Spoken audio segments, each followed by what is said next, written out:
Good morning, class, and welcome to this lesson on fluids number 6, Archimedes principle number 2. Today we will be able to set up problems that are commonly associated with buoyancy, okay? We will be able to set up problems that are commonly associated with buoyancy. So we're going to learn nothing new here, just a few tricks or strategies in order to set up problems that are very commonly associated with this topic. So let's look at the first problem. This should look familiar because we went over this in the last video. We have an object in water and it is attached to a scale. It is attached to a scale. It's a very, very common buoyancy problem. And this object weighs 5 kilograms,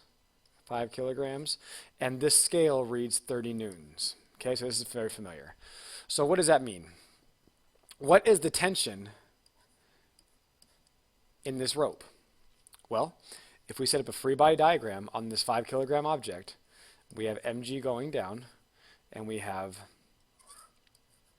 tension going up and we have the buoyant force going up. So tension plus the buoyant force equals mg. Tension plus the buoyant force equals mg. Well, we know that the tension right here is 30. Oh, I'm sorry, I made a mistake. We're not solving for tension, we're solving for the buoyant force. What is the buoyant force going up? This being 30 newtons tells us it is the tension. This is the buoyant force. mg is going to be 50 newtons, 5 times 10. And so the buoyant force is 20 newtons. Okay? So really, the strategy I'm trying to impart on you on this question is that draw a free body diagram just like you always do and make sure that you label your vectors appropriately and make sure that buoyant force is always facing upward. Now, there's one other thing that I want to point out here. This scale reads 30 newtons. This scale reads 30 newtons. This is known as the apparent, this is called the apparent weight. We're going to see this in problems. The problems are going to say the apparent weight is 100 newtons. What is the actual weight? And because we know that the apparent weight is this force right here, we're going to calculate the buoyant force and then figure out what the actual weight is. So when we're talking about apparent weight, we're talking about a mass. We're talking about a mass in a fluid that is experiencing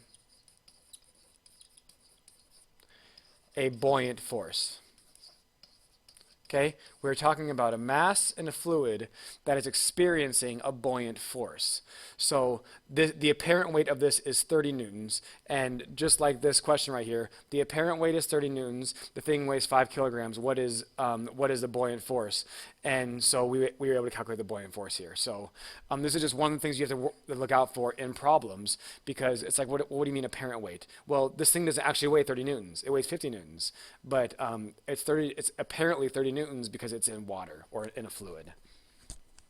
So we can do the exact opposite of this problem. Commonly you see this with balloons. So we have a balloon attached to a string, and maybe we want to know the tension in the string. Okay?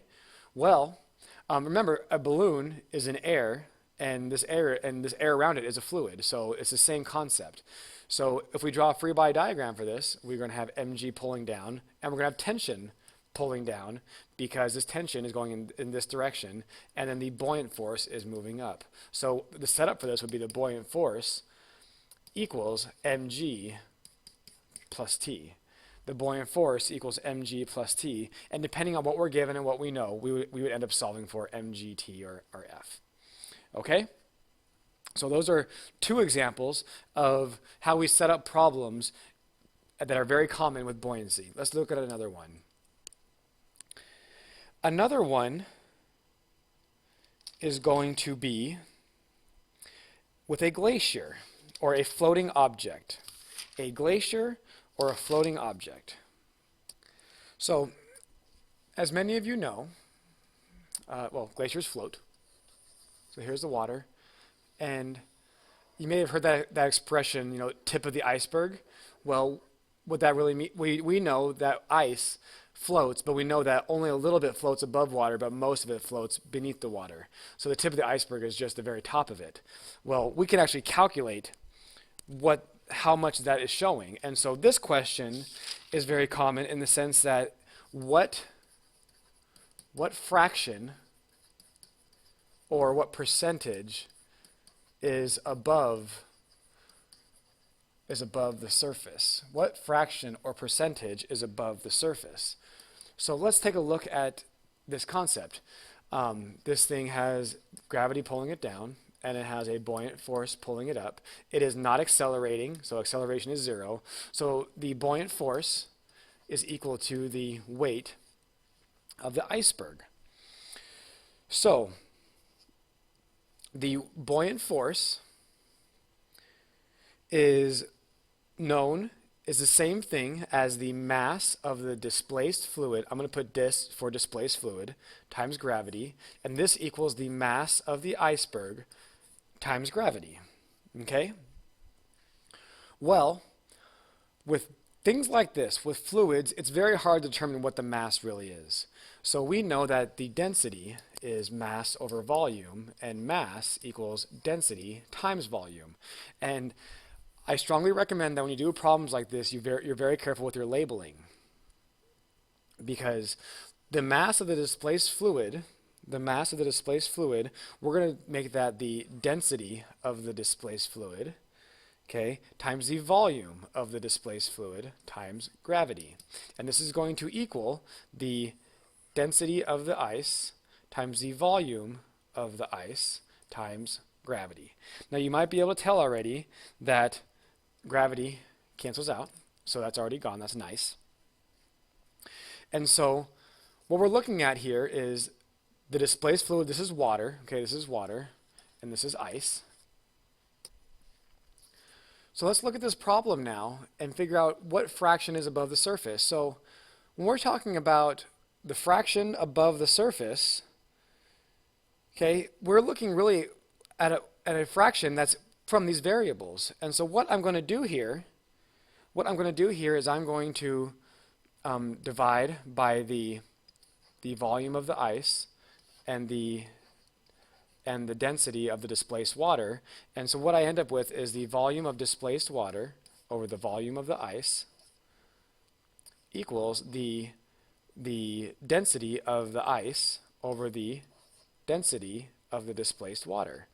And if you notice, this right here is a fraction. This is what we're looking for right here. We don't have to solve for V of displaced water or V of the ice. We have it right here. This is our fraction. And so as long as we know the density of ice and the density of the water, we can calculate this. And the density of ice is typically about 920 kilograms per meters cubed. And the density of water is typically, or seawater especially, is 125 kilograms per meters cubed. And so we end up with a fraction of 0.898, or 89.8%. And so let me just point out here what we're looking at. We have the volume of displaced water. So that's going to be this volume right here, okay? This volume right here. So this is the volume of displaced water. And then this is over the volume of ice. And the volume of ice is going to be all of it. So it's going to be this part right here and this part down here.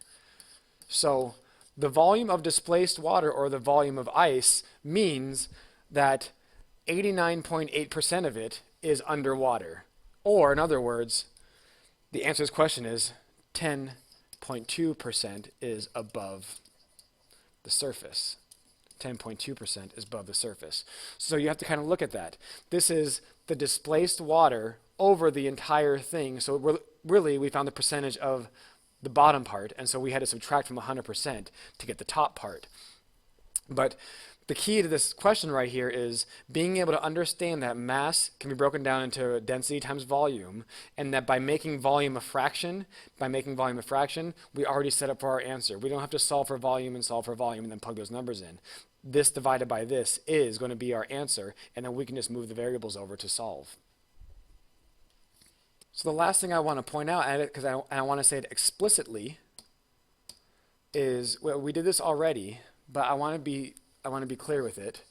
Buoyant force equals the weight. Buoyant force equals the weight of displaced fluid. Force is ma. Weight of displaced fluid is ma. F. These are just forces, okay? And so the weight is going to be mg, and we have mg here because typically these are going to be equal and opposite. Every time you have mass, when we're dealing with fluids, you should break that down into density, volume, and gravity. Density, volume, and gravity. And depending on the question, you might be able to cancel out for gravity. So with these problems, we're doing all the same style of thinking with forces, breaking it down to MA or MG or whatnot. But because we're dealing with fluids, we always want to break the M down into density and volume, because we're very rarely going to be given M. We might, depending on the question, but it's typically going to be easier to break it down into these two things right here to solve for our final answer.